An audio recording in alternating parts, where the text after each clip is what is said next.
mesmo nesse instante, hoje ou amanhã, você parar para fazer um balanço geral de tudo que você viveu em 2023, que ainda não terminou, falta ainda aí praticamente uma semana e meia para terminar, né? 2 semanas. Mas se você parar para fazer um balanço de tudo que você viveu esse ano, né? Viveu intensamente, viveu para Deus, fez coisas boas e coisas ruins, coisas que marcaram, coisas que não marcaram. Eu sei que você vai poder contabilizar muito mais vitória do que propriamente até derrotas. Sim ou não? Porque com Jesus, aquilo que a gente cantou aqui, vencendo vem Jesus, e com Ele nós vamos vencendo também. Nunca se considere, nunca olhe para você e diga que você não pode.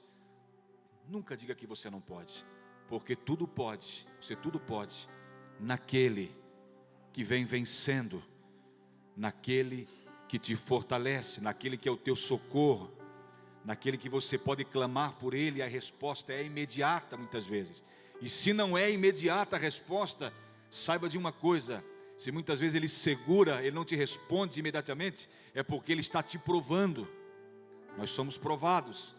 O apóstolo Pedro disse: a prova da vossa fé. A nossa fé é provada. A gente diz que crê. Tem um momento que a nossa fé é provada, né? Tem momentos que a gente treme, as estruturas tremem. Mas o importante é saber que quando Deus permite uma coisa assim na nossa vida, alguma adversidade, algum obstáculo, alguma coisa que está travando, que trava a gente, que meio parece que para a gente, é porque Deus tem um propósito em tudo isso. Nada acontece na vida do cristão. A Bíblia diz que todas as coisas, irmão Fábio, cooperam para o bem daqueles que amam a Deus e daqueles que são chamados segundo os seus propósitos. Então Deus tem uma finalidade, Deus tem um propósito, Deus tem um plano em tudo. Se Ele permitir você passar: pastor, esse ano não foi legal para mim. Se eu parar para fazer um balanço aqui, olha, é terrível, tá? Passei em tribulações, turbulências. Teve um momento que eu pensei que ia naufragar a embarcação, tá? Quem falou para você que a presença de Jesus no barco significa a ausência de tribulação? Quem falou isso para você? Quem mentiu para você? A presença de Jesus no nosso barco não significa a ausência de tribulação, mas nos dá a certeza que o barco não vai afundar. As tribulações, o vento vai soprar, o mar vai estar revolto, a gente vai até se desesperar e clamar por socorro, Ele vai até nos repreender e dizer: homens de pequena fé. Mas o barco não vai afundar, porque Ele deu uma palavra, Ele disse: vamos para o outro lado. Amém? Quando você começou esse ano, 2023, Ele disse para você assim: ó, vamos para o outro lado. E o outro lado é 2024. Estamos quase chegando na margem. Amém? Quem está aí? Dá uma glória a Deus aí. Estamos quase chegando às margens. Quase. Muitos não chegaram até aqui. Nós estamos aqui. Muitos perderam a oportunidade. Perderam. Desceram as profundezas de uma prisão espiritual, que nós sabemos que há essa prisão no mundo espiritual. Não quiseram, desperdiçaram todas as oportunidades e chances que Deus lhe confiara, que Deus dera a eles. Lamentamos, mas nós estamos aqui e nós queremos. Se a gente olha para um mundo inteiro perdido, a gente pode dizer: se eles não querem, nós queremos. Eu sou o primeiro, quem é o segundo? Quem é o terceiro? Quem é o quarto? Quem é o quinto? Eu quero Jesus, eu quero seguir firme com Jesus. Eu quero até aqui pedir que você, desde já, vá aí renovando as suas alianças com Deus. Vá aí dizendo, vai reiterando, vai falando, vai reafirmando, vai deixando isso claro. Deus, ó Senhor, meu Pai, querido Mestre, 2024 eu estou agarradinho contigo. Não quero passar na tua frente, eu quero que o Senhor vá na minha frente, sempre.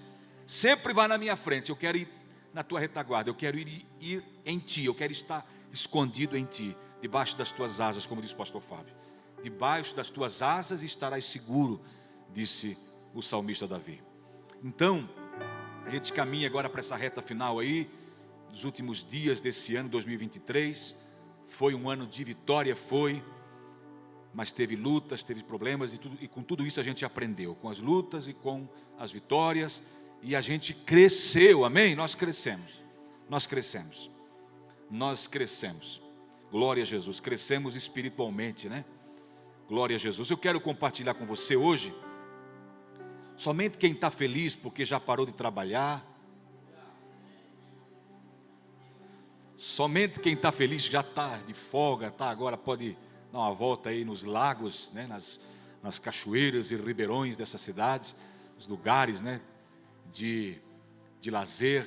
Quem já vai receber daqui um pouco visita na sua casa, né, está vindo uma grande caravana para a sua casa, né? Quem pode já estar feliz, já desde já? Glória a Deus. Quando chega, né? Eu sempre tenho isso comigo, que a gente aprendeu que quando chega a visita, né? A gente canta aquele hino, sois bem-vindo, sois bem-vindo. Depois de 3, 4 dias, né? Você está clamando a Deus, e quando Ele sai, livre estou, né? Glória a Jesus, mas faz parte, né? Faz parte. A gente agora, esse final de ano, a gente sai, a gente recebe parentes, essa confraternização, esse negócio de estarmos juntos, isso é muito bom, isso é muito legal. Amém? Vamos para a palavra de Deus então? Glória a Jesus. Isaías capítulo 9. Isaías capítulo 9. O texto que os irmãos cantaram aqui, uma parte desse cantaram aqui o verso 6 desse capítulo aqui. Amém? Glória a Jesus. O irmão está feliz, né, querido? Amém? Glória a Jesus. Está feliz. Vai ser pai, né?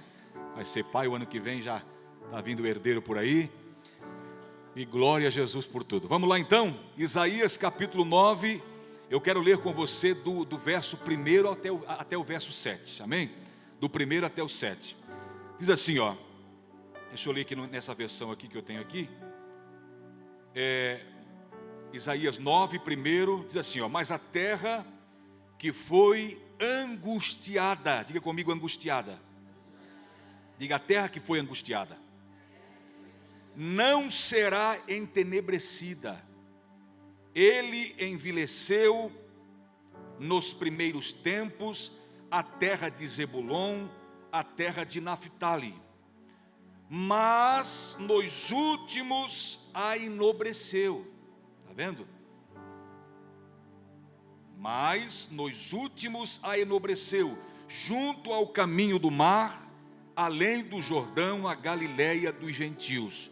O povo que andava em trevas viu o que, irmãos? Uma grande luz. Diga comigo assim, ó: após as trevas vem luz. Depois das trevas vem luz. Olha só, o povo que andava em trevas viu, depois das trevas viu uma grande luz. E sobre os que habitavam na região da sombra da morte resplandeceu a luz. Tu multiplicastes este povo, a alegria lhe aumentaste. Todos se alegrarão em ti, como se alegram na ceifa e como exultam quando se repartem os despojos. Porque tu quebrastes o jugo que pesava sobre ele, a vara que lhe feria os ombros, e o cetro do seu opressor, como nos dias dos midianitas. Porque toda a armadura daqueles que pelejavam com ruído, e os vestidos que rolavam no sangue serão queimados, servirão de pasto ao fogo. Porque um menino nos nasceu, um filho se nos deu, e o principado está sobre os seus ombros. O seu nome será Maravilhoso, Conselheiro, Deus Forte, Pai da eternidade e Príncipe da paz. Do incremento deste principado e da paz não haverá fim sobre o trono de Davi e no seu reino, para o firmar e o fortificar em juízo e em justiça, desde agora para sempre. o zelo do Senhor dos Exércitos fará isto. Amém, queridos? Gostaria que você deixasse a sua Bíblia aberta para a gente. As mensagens que eu prego, eu sempre costumo pregar mensagens expositivas. O que é expositivo? É o texto falando por si próprio, né? Então a gente vai discorrendo aqui em cima dos versículos, extraindo lições maravilhosas para a nossa vida. Em primeiro lugar, queridos, nós podemos perceber aqui, eu falei aos irmãos, que a luz vem logo após as trevas. Isso é muito importante, né? E quem é a luz? Quem é a luz que nós aprendemos lá em João? Quem é a luz? A luz é Jesus. Então é importante a gente já destacar aqui, à luz desse texto, que Jesus viria após um tempo de escuridão, de densas trevas. Ele viria como a luz do mundo, a luz verdadeira que veio para iluminar todos os homens, para trazer clareza, para trazer a clareza do propósito de Deus. Isso é muito importante, queridos. Mas antes de nós falarmos sobre Jesus, que está aqui no verso 6, eu quero mostrar para vocês, à luz do texto, que no verso 1 e o verso 2, nós temos aqui uma descrição de desolação. Uma descrição de desolação. A gente vê aqui, olha só comigo, a gente vê aqui uma terra aflita, a gente vê aqui obscuridade, a gente vê aqui uma terra desprezível, a gente vê aqui um povo andando em trevas, a gente vê aqui região da sombra da morte. E a gente logo entende que essa é a situação de um povo que não tem o conhecimento de Deus. Está aqui a descrição de um povo que não tem o conhecimento de Deus. Um povo que vive nas aflições, um povo que vive nas trevas, um povo que vive à sombra da morte, um povo que vive a sua própria sorte, um povo que vive à mercê, porque não tem o conhecimento de Deus. O profeta Isaías está falando disso, que é a terra, mas a terra que foi angustiada. Ele está falando daquele momento, daquele povo que vivia as angústias, que vivia um tempo de negridão, de escuridão espiritual. E aí ele começa a dizer que no verso 2, olha comigo no verso 2, quando ele fala assim: o povo que andava em trevas. Olha a situação, o povo que andava em trevas, olha o que acontece, viu uma grande luz. Quando a gente lê isso aqui, irmãos, nasce um raio de esperança. A gente olha para o mundo de hoje e a gente vê que essa é a situação de um mundo sem o conhecimento de Deus. O povo vive em trevas, o povo vive na sombra da morte, o povo vive a sua própria vida longe de Deus, à margem dos planos de Deus. A gente vê isso, mas Deus é tão misericordioso, irmão, que Ele faz o quê? Que uma luz resplandeça em meio às trevas. Luz fala de vida, luz fala de esperança, luz fala de vida abundante. E esse povo, quando vivia nessa situação, de repente Deus então, na sua infinita misericórdia, após 400 anos, porque esses 400 anos entre os testamentos, o Antigo Testamento termina, corre-se 400 anos que Deus não usa profeta nenhum, que Deus não vai falar. O povo está no pecado, porque se você for ler cuidadosamente, você vai entender isso claramente em Malaquias, que o povo estava se mesclando em casamentos com outros povos, e Deus queria o seu povo separado, e essa união matrimonial trouxe uma devassidão terrível, uma imoralidade terrível. O povo vivia no pecado, mergulhado no pecado. Termina o livro do profeta Malaquias falando isso, que o povo trazia o pior animal para Deus, que o povo roubava a Deus e ainda perguntava: no que te roubamos? Terminou em trevas e continuou durante esses 400 anos, até que viesse o Novo Testamento, O povo estava numa escuridão, numa terrível e densas trevas. Mas aí a misericórdia de Deus, e um Deus que não falha, cumpriu aquela profecia que Ele mesmo fez. Gênesis capítulo 3 e o verso 15 é a primeira profecia bíblica. E quem foi o profeta? O próprio Deus, chamando Adão e Eva, que tinham transgredido, que tinham pecado. Agora eles iriam ser expulsos, não poderiam permanecer no Éden, que era o lugar santíssimo, que era a casa desse casal, dessa família. Não poderiam permanecer ali. E aí Deus chamou eles para uma conversa antes de tirá-los daquele ambiente de glória, de comunhão com Deus. E aí Deus faz uma promessa: da semente da mulher nascerá um que esmagará a cabeça da serpente, de Satanás. Satanás estava na serpente, então nascerá um descendente de mulher, somente da semente da mulher, que vai esmagar a cabeça da serpente que acabou de enganar vocês agora e estragar tudo isso que eu preparei para vocês e interromper essa nossa comunhão gloriosa que nós temos. E aí Deus então cumpre essa promessa depois de 4.000 anos. Olha só, Deus faz a promessa, 4.000 anos, vem o Salvador, Deus cumpre a promessa da semente da mulher. Deus disse não. Quando Deus fala da semente da mulher é porque Deus já tinha tudo preparado, irmão Fábio. Ele não precisaria do homem, da semente do homem. Ele só precisaria de um útero disponível. Só precisaria de alguém, uma mulher de Deus, uma mulher temente a Ele, que gerasse o corpo do filho dele, que viria ao mundo. Como isso, pastor Marco? Porque todos nós sabemos que a partir da união de um homem e de uma mulher, que nasce um outro ser. E como isso, com Jesus foi diferente, não precisou de José. A semente veio do alto. O próprio Senhor disse, o próprio anjo Gabriel disse para Maria, quando Maria perguntou como seria isso. Eu não conheço homem, disse ela.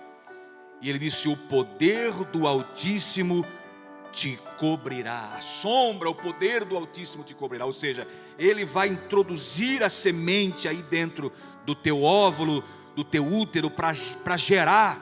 E você vai gerar esse corpo para o meu filho.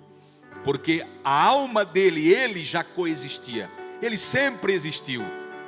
João vai entender isso. João é um dos evangelistas mais profundos nas suas narrativas. Ele diz, o verbo estava com Deus e o verbo era Deus.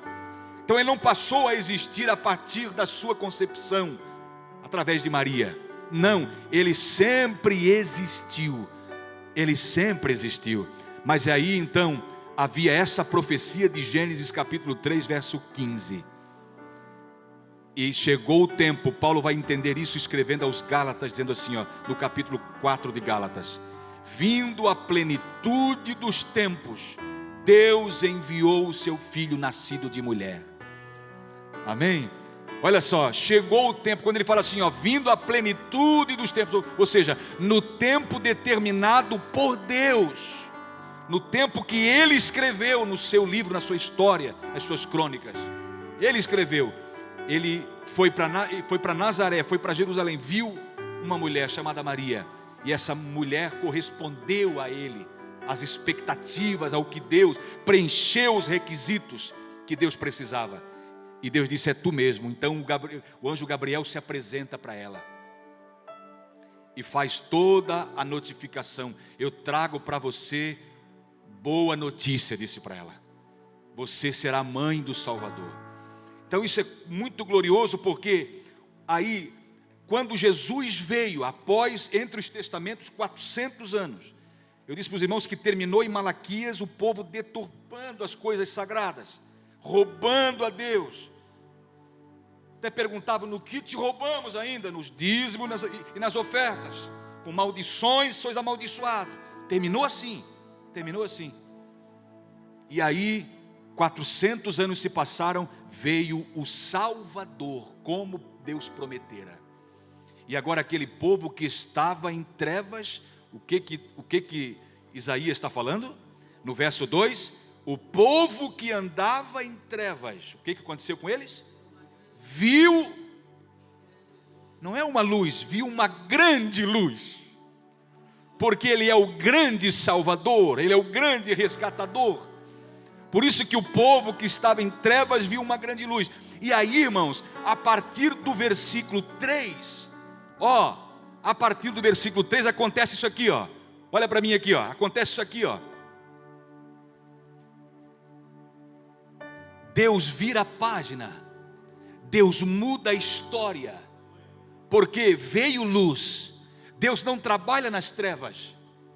Deus disse: eu preciso trabalhar, esse povo está em trevas, eu preciso trabalhar, eu não quero que eles se percam eternamente, eu não quero que eles se percam, eu preciso trabalhar com eles, mas eu preciso de luz.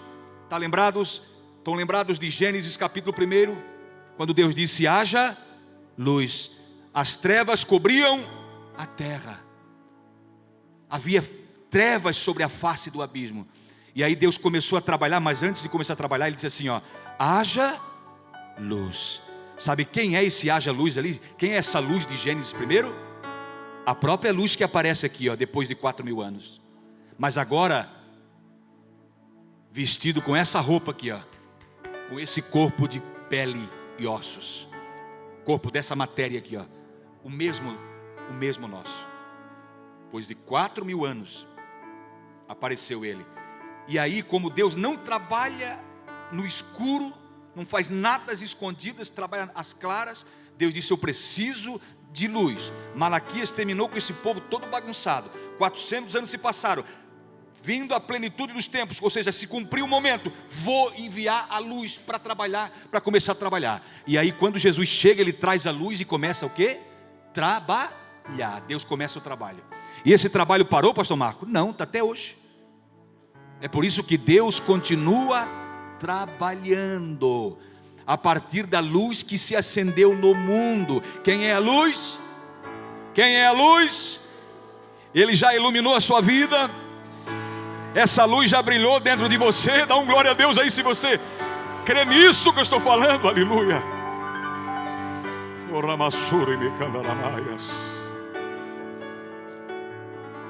Sabe, irmãos, isso aqui é um pequeno retrato de cada um de nós, da nossa vida. Nós vivíamos em trevas, sim ou não? Antes de conhecer Jesus, nós éramos tapados, cegos espirituais, não entendíamos o plano da salvação, éramos cegos. Jesus veio e nasceu dentro de cada um de nós. Quando Ele nasce, é a luz que acende. Quando a luz acende, Deus disse: eu começo o processo na tua vida. Mas está 10 anos na igreja e precisa se libertar. Claro, a luz vai iluminando todos os cantos dessa casa. E a luz é tão forte, tão poderosa, que essa luz, ela não tem sombra, ela não faz sombra e nem não tem variação. Sabe aqueles picos de luz que fica na meia fase, que a gente entende? Isso aí não acontece com Jesus. A luz dele brilha, não tem variação. A luz dele não faz sombra, diferente dessa aqui. Essa aqui faz sombra. Se alguém chegar na frente, aqui é sombra. A luz dele, irmão, passa. E quem está atrás, ninguém fica escondido diante da luz que ele emite. Isso aqui é lindo demais. Por isso que a gente tem que entender uma coisa: de Deus ninguém esconde nada. Essa luz é tão forte que ela penetra lá nos recônditos da sua alma.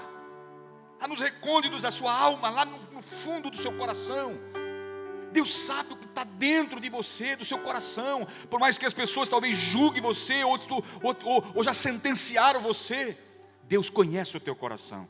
Essa luz já raiou aí dentro e não tem nada mais oculto aí. Agora olha só, verso 1 e 2. Aí a gente vê o 3. Olha o que acontece a partir do acender-se dessa luz resplandecer. Olha o que acontece, o verso 3. Olha só. Tu multiplicastes o quê? Este povo. Está vendo, irmão? Está vendo o que acontece? Primeira coisa, multiplicação. Isso em tudo, em todas as áreas da nossa vida. A partir do momento que a luz se acende, acontece a obra, e a primeira coisa é multiplicação. Olha só, a continuação, a alegria, o que, irmãos? Lhe aumentasse. Dá para entender isso? Dá para entender isso aqui perfeitamente? Vê só o contraste, no verso 1 e 2 nós temos trevas, nós temos região de morte, nós temos angústia, no verso 1, angústia, mas a terra foi angustiada. Nós temos tudo isso, que é um quadro perfeito do mundo lá fora, que não tem o conhecimento de Deus, e da nossa vida antes de conhecer Jesus. Nós vivíamos angustiados, tudo isso aqui que eu falei. Quando no verso 2 chega a luz, no verso 3 já começa a trazer resultados a partir do acender dessa luz dentro de nós. Aí ele multiplica o seu povo, a alegria ele traz. Todos se alegrarão, o que, irmãos? Perante ti, como se alegram na ceifa e como exultam quando se repartam os despojos. Ou seja, é alegria no mais alto grau de alegria. Alegria que nada paga esse fogo, essa alegria, esse entusiasmo dentro de você, essa paixão por Jesus. Porque a obra, você sabe de onde Deus te tirou. Quem sabe você já contou só uma parte do teu testemunho, e outras coisas você não quis contar, porque talvez você pensou, não, se eu contar, parece que eu vou reviver as mesmas coisas, eu não quero mais, passou, mas você sabe, ficou marcado, as cicatrizes ficou aí, sim ou não? Mas a luz brilhou, e as coisas começaram a mudar a partir da entrada da luz. Olha só, olha o verso comigo, o verso 4, tudo do opressor foi quebrado. Olha essa coisa linda, verso 4, porque tu quebrastes o quê? O jugo que pesava sobre ele. Está vendo a vinda do filho? Por que tudo isso acontece? Aí olha o verso 6, porque um menino nos nasceu. É o que está lá no verso 2, viu uma grande luz, o menino nos nasceu. Tudo isso acontece por isso, porque o menino que nasceu, ele é a luz, ele é o Salvador. É por isso que a gente passa a viver agora uma vida diferente na presença de Deus. Que coisa linda! Ele quebra o jugo do opressor, tudo aquilo que nos oprimia. A gente achava que era livre, achava que vivia uma vida livre, mas nós éramos prisioneiros de muitas coisas.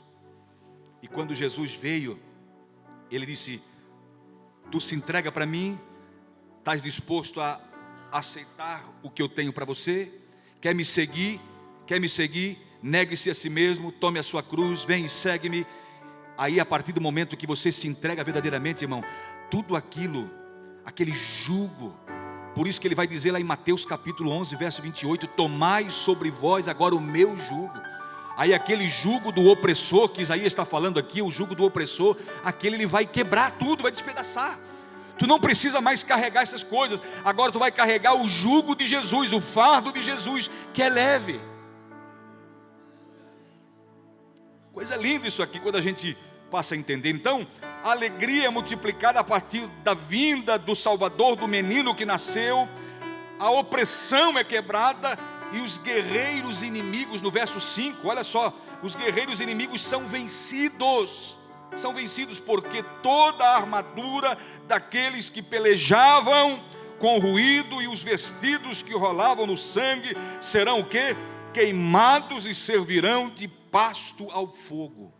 Perceba comigo que ele vence o teu inimigo. Você sai debaixo do jugo do poder do inimigo. Por isso que Paulo vai dizer que nós não somos mais filhos da ira. Ele nos vivificou, ele nos justificou. Paulo vai dizer em Romanos, ele nos escondeu nele. Ele disse: nenhuma condenação há mais para os que estão em Cristo Jesus. Ele vai nos isentar de todas as acusações do inimigo, ele vai nos justificar nele. É muito lindo isso. Olha o que resultou a vinda do Salvador. Nós temos no verso 1 e 2, um quadro de desolação. Nós temos no verso 3 até o 5, nós temos um raio de esperança, porque ele chega, o menino chega. No verso 6 o menino vai chegar, e a partir de tudo aí começa a mudar. E aí sabe como é que termina, irmão? Sabe como é que termina? Olha como é que termina. Olha como é que termina o verso 7. Comigo, olha o verso 7. Do incremento deste principado e da paz não haverá o quê? Fim. A paz que Ele te dá, irmão, não haverá fim na paz que Ele te dá. Diferente da paz efêmera, passageira, ilusória que esse mundo oferece. Quando Ele disse lá em João capítulo 16, deixo-vos a minha paz vos dou. Essa paz que Ele dá é uma paz duradoura, porque nós estamos nele, nele nós temos a paz. Olha o que resulta, olha o verso 6 comigo. Porque um menino nos nasceu, um filho se nos deu, né? Um filho se nos deu. Ou seja, quando eu vejo essa frase aqui, um filho se nos deu, isso aqui joga lá para João capítulo 3, verso 16, porque Deus amou o mundo de tal maneira que deu o seu filho, deu por cada um de nós, morreu no nosso lugar, pagou um alto preço para que hoje nós pudéssemos estar aqui. A sua vida foi colocada no nosso lugar, era para nós, a sentença era nossa, nós éramos os pecadores. Ele não pecou, ele foi para tomar sobre si, disse o profeta Isaías, os nossos pecados. Isaías 53 diz que ele carregou sobre si no madeiro os nossos pecados. Então olha só como é glorioso o nascimento. Claro que hoje há um desvirtuamento, as pessoas desvirtuaram, perdeu o verdadeiro sentido do Natal, foi esquecido. O Natal hoje para muitos é comércio, é correria, é troca de presentes, é festança, é bebedeira. E não é isso. Claro que nós podemos comemorar, podemos estar alegres, podemos nos ajuntar, pode ter muita comida, muito churrasco, tudo muito bom, a família reunida. Mas o verdadeiro Natal é celebrar o nascimento do Salvador, a vinda do Salvador para nos resgatar. Irmão, nós sabemos que Jesus hoje, Ele é a única alternativa, a única possibilidade, o único meio pelo qual o homem pode voltar novamente a Deus. Então Deus deu o melhor de si, aquilo que Paulo diz em Romanos capítulo 8, verso 32, aquele que nem mesmo o seu próprio filho poupou, antes o entregou por todos nós, como não nos dará com ele todas as coisas? Então olha o amor dele por nós, ele deu o seu filho por nós, seu filho veio aqui. Eu acho tão lindo Filipenses capítulo 2, eu acho lindo demais, isso está gravado no meu coração, na minha mente. Filipenses capítulo 2, a partir do verso 5, que esse Deus, esse menino que nasceu no nosso meio, que foi gente como a gente, quem está aí? Ele foi gente como a gente. Pastor Marco, ele sofria cansaço, mas pastor Marco, ele andou sobre as águas. Sim, irmão, andou no poder do Espírito Santo. Pastor Marco, ele não usou ali o seu atributo como Deus de onipotência, um Deus que tudo pode? Ele não usou, não. É isso que eu estou falando para você, por isso que eu acho lindo Filipenses 2, a partir do verso 5, quando Paulo diz que ele não teve por usurpação ser igual a Deus, mas aniquilou-se a si mesmo, ou seja, tomou a forma de servo, disse Paulo. Foi obediente até a morte. Como Deus, ele não precisava obedecer. Como Deus, ele não morreria, porque Deus não morre. Como Deus, ele não, jamais alguém faria o que fizeram com ele, jamais. Mas ele deixou a sua glória, diz a Bíblia. Paulo está falando em Filipenses capítulo 2, a partir do verso 5. Deixou tudo. É como se, parece que para a gente entender, ele tirasse a sua coroa, porque os 24 anciões têm coroa. Então nós entendemos por aqui que ele tem uma coroa de glória, tirou a sua coroa, tirou o seu manto, deixou o seu cetro de justiça, saiu do seu trono que é apoteótico, que é glorioso, é indescritível, o trono dele é indescritível, nenhum humano, nenhum anjo pode chegar diante do trono assim, porque é tamanha glória, tamanha glória, tamanha glória que ninguém pode chegar assim. Então ele deixou o trono, deixou o seu manto, o seu cetro, a sua coroa, tirou tudo, veio aqui para viver como humano. E aí ele foi bem claro um certo dia, dizendo assim, ó, eu dou a minha vida. Ele disse, eu dou a minha vida. Desde o começo ele sabia para que ele veio. Ele veio numa missão salvífica, para salvar a humanidade, porque o Filho do Homem veio buscar e salvar o que se havia perdido. Ele sabia que essa era a missão dele, buscar e salvar aquilo que se havia perdido lá no Éden, a partir do Éden em diante. E aí ele deixa tudo, a sua glória, e ele chega a dizer entre os humanos, eu dou a minha vida, ninguém a tira de mim. Eu tenho poder para dar e poder para reavê-la. Tanto é que ao terceiro dia ele ressuscitou. Pedro, o apóstolo Pedro, pregando aos irmãos logo após do advento ali do Espírito Santo, da vinda do Espírito Santo, Pentecostes, no capítulo 2, Pedro disse que a morte, os aguilhões da morte não poderia detê-lo. O seu corpo não viu a corrupção. Por quê? Porque ele não teve pecado. Ele não teve pecado.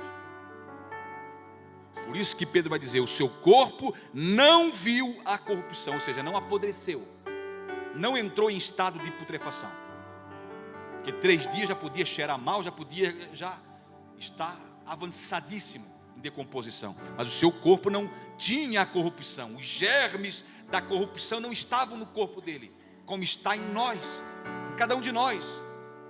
Todos os pecadores carregam a corrupção dentro de si.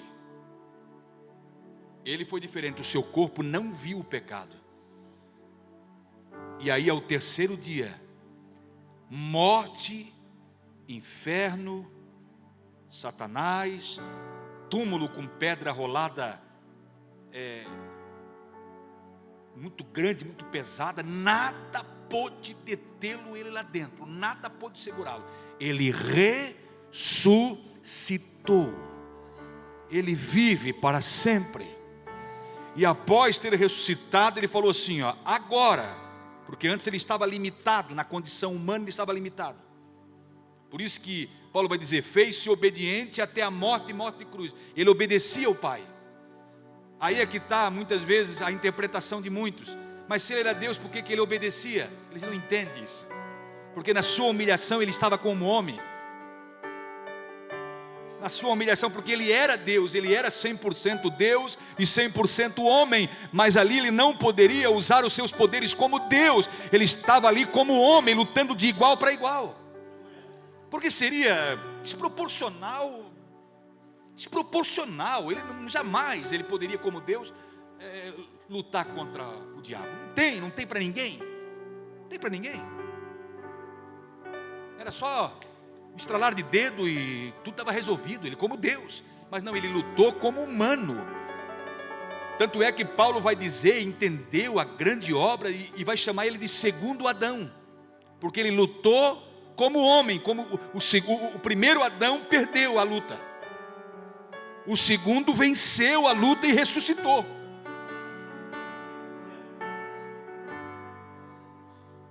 E o diabo ele tinha uma certa desconfiança, porque quando Jesus começou seu ministério, ele foi lá dizer, se tu és o Filho de Deus, porque ele veio durante esses 4.000 anos, depois que Deus profetizou, da semente da mulher nascerá um que esmagará a cabeça da serpente. De lá para cá o diabo veio, levantando várias hipóteses, será que é esse, matou Abel, Caim se revoltou contra o irmão, já matou Abel, e ali ele veio perseguindo durante todo o tempo, porque ele tinha com ele, eu não posso deixar a semente da mulher aparecer aí, porque segundo o que eu sei, ele vai esmagar a minha cabeça, ele vai me arrebentar, vai me nocautear. Ele vai me nocautear, eu não posso deixar ele aparecer. E aí ele foi perseguindo durante esse tempo todo, irmão. E aí quando ele chegava, Deus já estava na frente, ó. Quando ele olhou assim e disse: agora os caimitas, os descendentes de Caim com os descendentes de Sete, eu vou misturar eles tudo. Deus quer o povo separado? Não, eu vou fazer agora que eles se misturem em casamento, que eles se mesclem agora entre eles. E aí amargou, destruiu, corrompeu toda aquela geração antediluviana. E aí Deus disse: eu vou destruir a terra. Aí o diabo: consegui, a semente não vai vir. Aí Deus olhou para a terra e disse: eu achei graça naquele homem lá, ó, Noé. Ei, prepara uma arca. Mas Senhor, pega aqui a planta, as medidas, construa. Ainda eu sou misericordioso, vai pregando durante esses 120 anos de construção, vai pregando. Terminou os 120 anos, entra tu e a tua família na arca. Eles não quiseram nada, mas ainda eu dou mais 7 dias para eles se arrepender e entrar. Não quiseram. Deus disse: deixa comigo agora. Fechou a porta para o lado de fora, fechou a porta da arca. As águas começaram a brotar, tanto de baixo como de cima. Rompeu-se a janela do céu, a fonte do grande abismo. Toda a terra foi inundada, a arca começou a boiar e foi-se embora, sem leme, sem motor, sem ninguém remando, sem remo, sem ninguém. Deus disse para Noé: você não faça nada de remo, não faça nada de leme, não faça nada, não coloca motor, não faz nada, eu vou conduzir vocês. E a arca foi boiando, foi, e em cima do monte Ararate, chegou o prazo de Deus, 1 ano, as águas começaram a baixar, a arca foi aterrissando e parou em cima do monte Ararate. A terra secou, Noé soltou o pombinho, soltou o corvo. O pombinho depois, a primeira vez ele voltou, a segunda vez ele voltou porque não achou lugar para pousar. O corvo achou lugar para pousar porque tinha vários cadáveres flutuando. Pousou em cima de um cadáver daquele e não voltou mais para a arca. É um tipo de Satanás ali, rebelde, né? Que tem prazer na morte. E a pombinha, um tipo do Espírito Santo, voltou para a arca. Quando Noé soltou a segunda vez, ela não voltou, ela voltou, mas voltou trazendo um raminho. É um sinal, um raminho de árvore, sinal que a terra estava seca já. Poderia se abrir a porta da arca e todos descer da arca. E aí o diabo botou a mão na cabeça.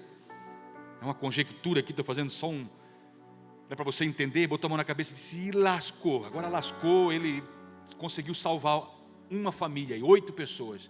Agora a partir deles, aí Deus vem, se apresenta para Noé, faz um pacto com Noé e diz: povoe a terra de novo. E agora dos descendentes de Noé, o terceiro filho, Sem, Cã, Sem e Jafé, da descendência de Sem, Deus escolheu que vai agora vir o Salvador. A promessa ainda está de pé. O diabo veio perseguindo durante todo o tempo, todos esses 4.000 anos, até chegar a Cristo, porque ele não queria que Jesus viesse no mundo, que a luz brilhasse nas trevas, que as pessoas viessem ao conhecimento do Evangelho. É por isso que Paulo vai dizer: o Deus desse século joga a escuridão, cega as pessoas para que não lhes resplandeça a luz de Cristo, a luz do Evangelho.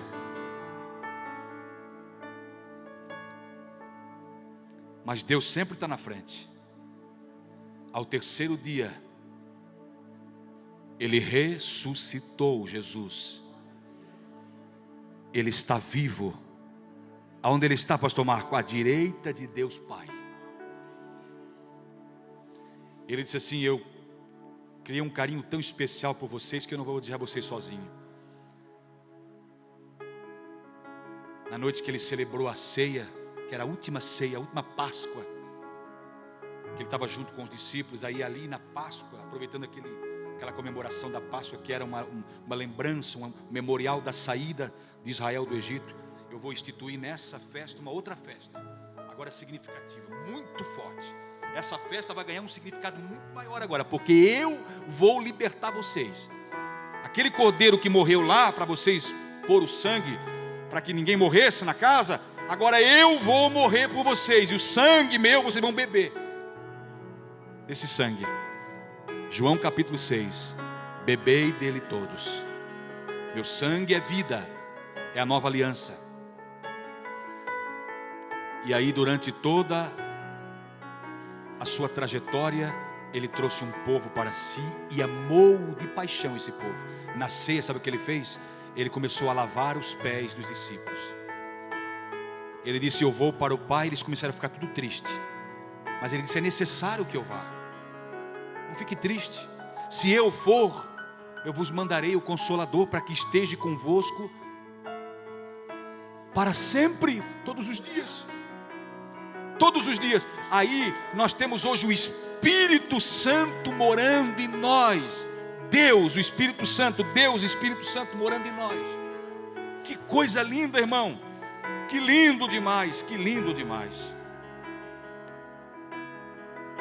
Tudo isso resultou, a vinda dele resultou numa paz.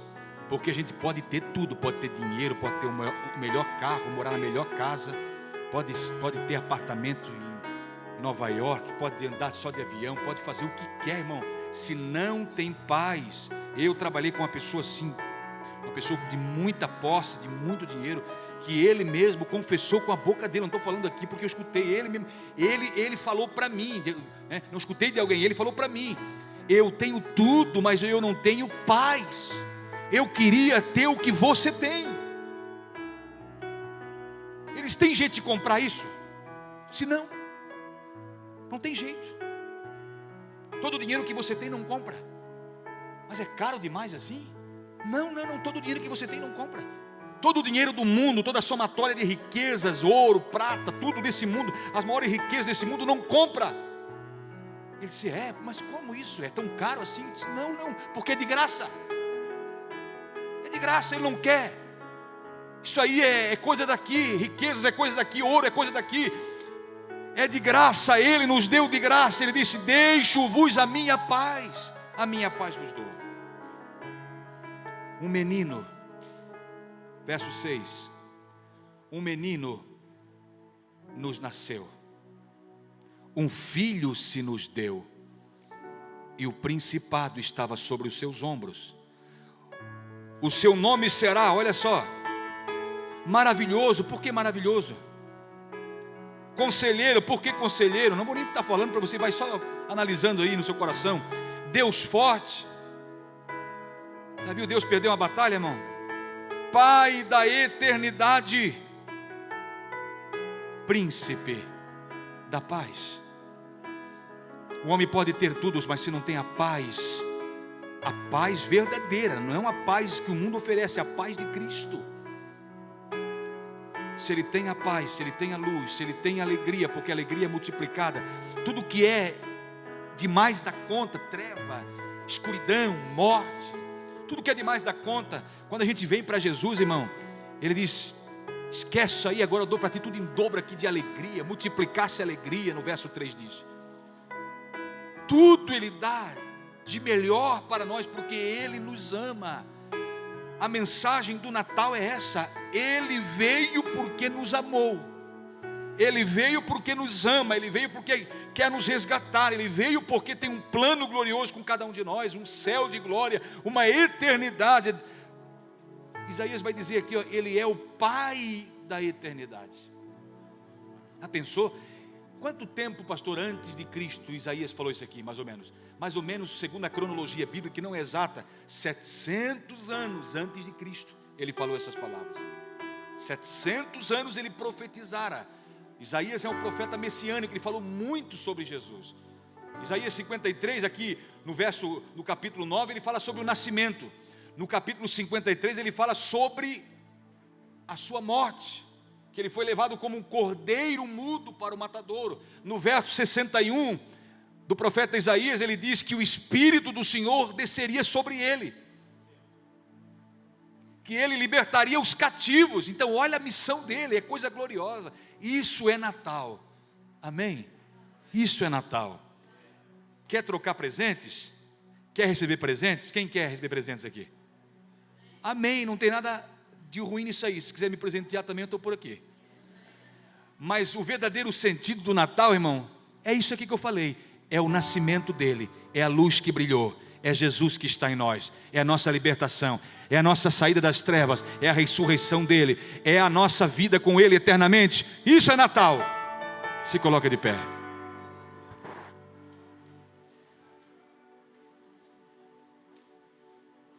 Que coisa linda.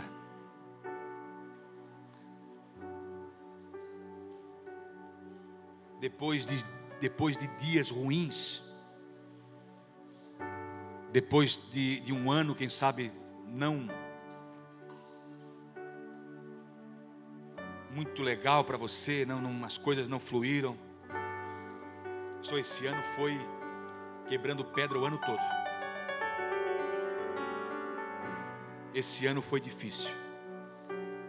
Ei, luz vem depois das trevas. O choro dura, a alegria vem. Daqui um pouco nós vamos para casa, vamos dormir, e vem o outro dia, começa a clarear novamente. O outro dia é o outro dia. O outro dia é o outro dia. Esse dia, quem sabe, não foi legal.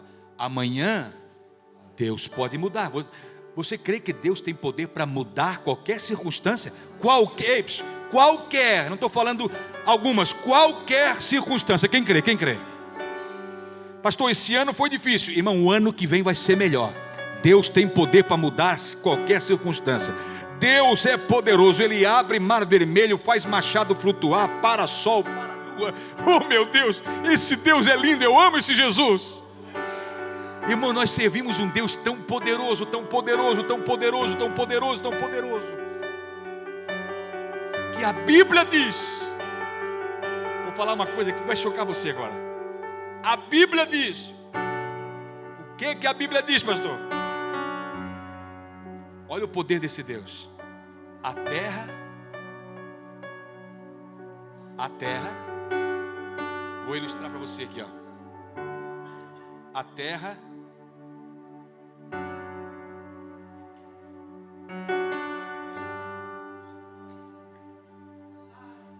terra diz a Bíblia, é o estrado para os seus pés.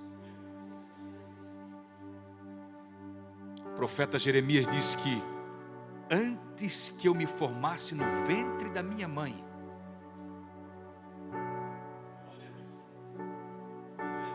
tu já me conhecia.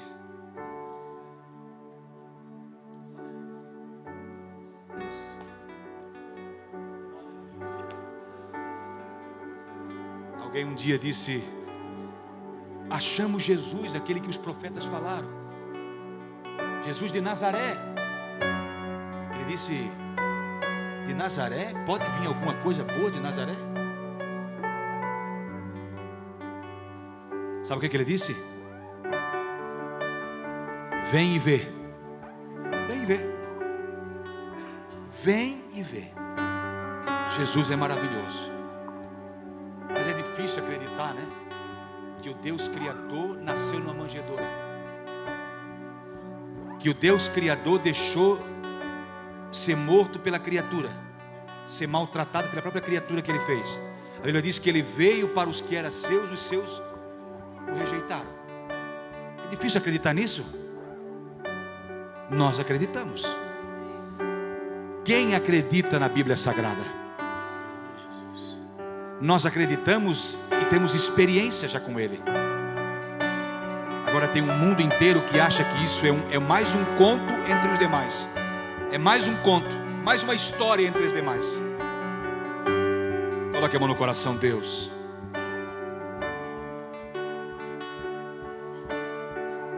A expressão máxima, ela vem do coração. De um coração que está cheio de gratidão hoje. Coração desta filha, deste filho, que quando eu falava aqui, o coração acelerava. E o coração alegre, por quê? Eu estou falando isso, meu Senhor, porque o coração alegre formoseia o rosto. Eu vi muita gente rindo aqui. Eu vi muita gente alegre com o que eu estava falando aqui. Isso é um bom sinal. Isso é uma evidência clara de que esse coração foi marcado. A luz já resplandeceu. Jesus já nasceu nesse coração, nessa vida. Jesus tem primazia.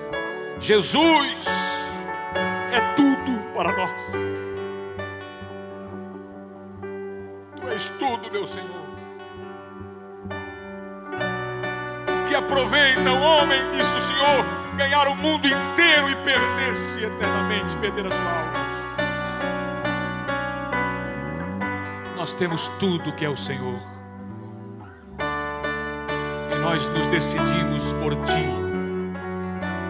Ó Deus, nos ajuda pela Tua graça.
Gostaria que você colocasse a mão no ombro da pessoa que está ao seu lado.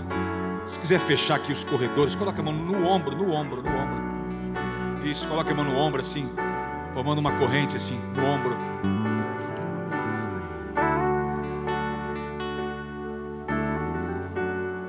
Nós vamos orar juntos. Nós vamos orar juntos. E a nossa oração agora vai ser unânime. Nós vamos orar num propósito só, queridos. Qual vai ser, pastor Marco? Para pedir um carro 0 quilômetro, é isso? Não. O pastor tinha um sonho de fazer um cruzeiro. Deixa isso para depois, irmão. A nossa oração agora vai ser uma oração diferente. Diferente de todas que já fizemos. A gente não vai pedir nada, nem um prego para Jesus, irmão. Nada. Porque tudo já é nosso por direito, somos filhos, amém, entendemos isso. Agora a gente só vai agradecer pelo que Ele fez por nós. O que Ele fez? Ele nasceu, Ele viveu, Ele morreu, Ele ressuscitou, Ele está à destra do Pai, Ele nos salvou, Ele nos alcançou a nossa casa, alcançou a nossa família, somos dele, o nosso nome está escrito no livro da vida. Oh, que felicidade, somos dele. Nós vamos só agradecer. Pode agradecer a Deus. Senhor nosso Deus,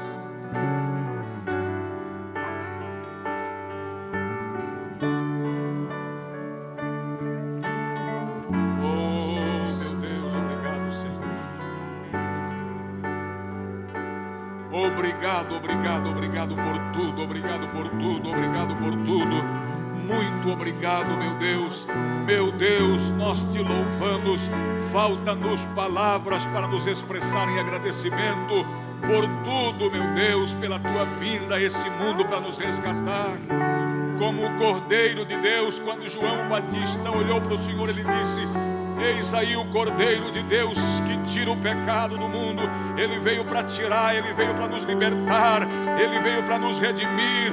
Glórias ao seu nome. Muito obrigado, meu Deus. O teu povo te glorifica, te exalta. Bendito, bendito, bendito, bendito, bendito, bendito, santo, santo, santo, santo, santo, excelso e glorioso, majestoso, muito digno, glorificado, louvado, santo, único, verdadeiro, incomparável, santo, justo, justo, Deus forte, Pai da eternidade, Príncipe da paz, Conselheiro, ó Pai Santo, te glorificamos na pessoa bendita de Jesus. Toda a triunidade desse Deus lindo e maravilhoso esteve envolvida na nossa salvação. O Pai que enviou o seu Filho, o Filho que veio e morreu numa cruz, o Filho que mandou o Espírito Santo após ascender-se aos céus e sentar-se à direita do Pai. Toda a triunidade desse Deus estava envolvida em nossa salvação, em nosso resgate. O céu estava, porque a tua palavra diz que o anjo do Senhor acampa-se ao redor dos que o temem e os livra. Os profetas profetizaram. Tudo, meu Deus, contribui para o bem daqueles que amam o Senhor.